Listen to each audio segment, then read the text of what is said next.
November 2nd, 1986. Chicago. On my way to work, I stopped at George's, ordered a cheeseburger, and sat down.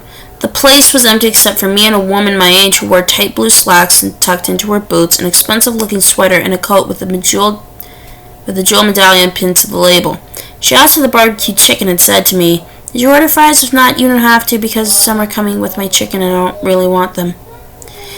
I told her thank you, but I was already scheduled for some. When her order was ready, she brought it to my table, though there were a dozen occupied ones. Eating messy food like barbecue chicken made her feel really primitive, she said.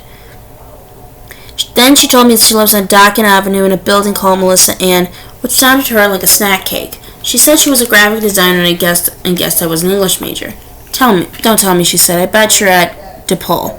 My mother walked into George's desk then and scolded her children for dawdling. "I could have cut the fucking food myself in the time it's taking you to order it," she said. "Don't you hate it when parents curse and don't treat their children with respect?" the woman who lives on Dockin said. I told her that my mother's new favorite word is fuck, but she can't figure out its place in the sentence. She'll say, "I don't give a fucking darn what you think." The woman who lives on Dockin considered this. She tore her chicken from the bone with her fingers. I enjoyed her company, and I think she enjoyed mine, but we never introduced ourselves. November 3rd.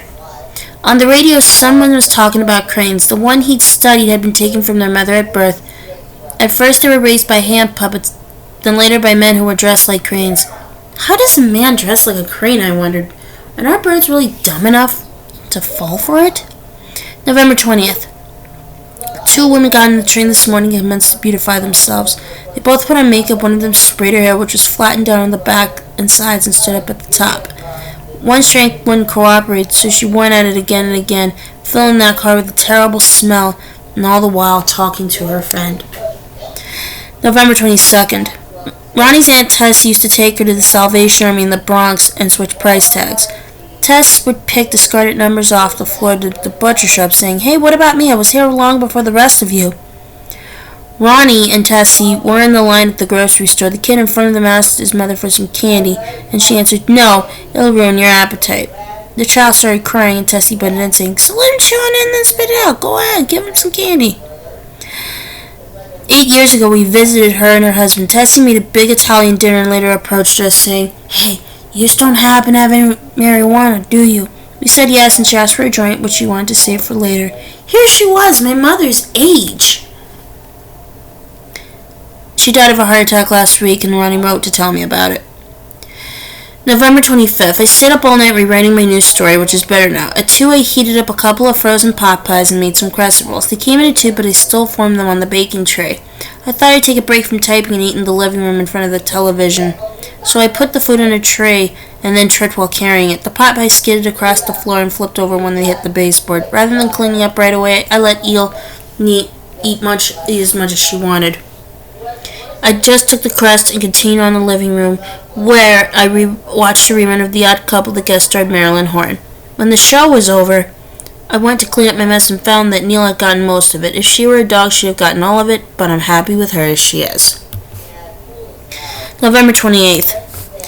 Yesterday was Thanksgiving, and today the Christmas season officially started. To celebrate, we went to Daily Plaza and watched them light the big tree. The speaker announced that we had several important guests. One was Ronald McDonald, and another one was someone Mistletoe Bear. The third was the mayor. It was watching icing with Lisa, who arrived on Wednesday night. When Amy and I went to the airport to collect her, O'Hare was packed. We met Lisa at her gate, and as we walked her to the baggage claim, Amy did this where she pretends to be super popular. "Hey, Sandy, great haircut," she shouted at a stranger while waving. "Jim, I'll call you." "Hi, Nancy, gotta go." "Mike, yes, this is my sister." She has 2 friends in town from Raleigh, Jan and Sherry, and they joined us all for Thanksgiving. Tonight we went to a bar around the corner called Sharon's Hillbilly Heaven. A big mistake, as the girls were all dressed up. After we walked in, an older man started talking to Lisa. He was driven off by someone much younger who had glasses on with thick lenses. I tried to step in, and the guy turned on me, saying, "Hey, back off, I was talking to the lady." Meanwhile, Amy was cornered by a pimp named Dwayne. "You're my little shirt kid, aren't you?"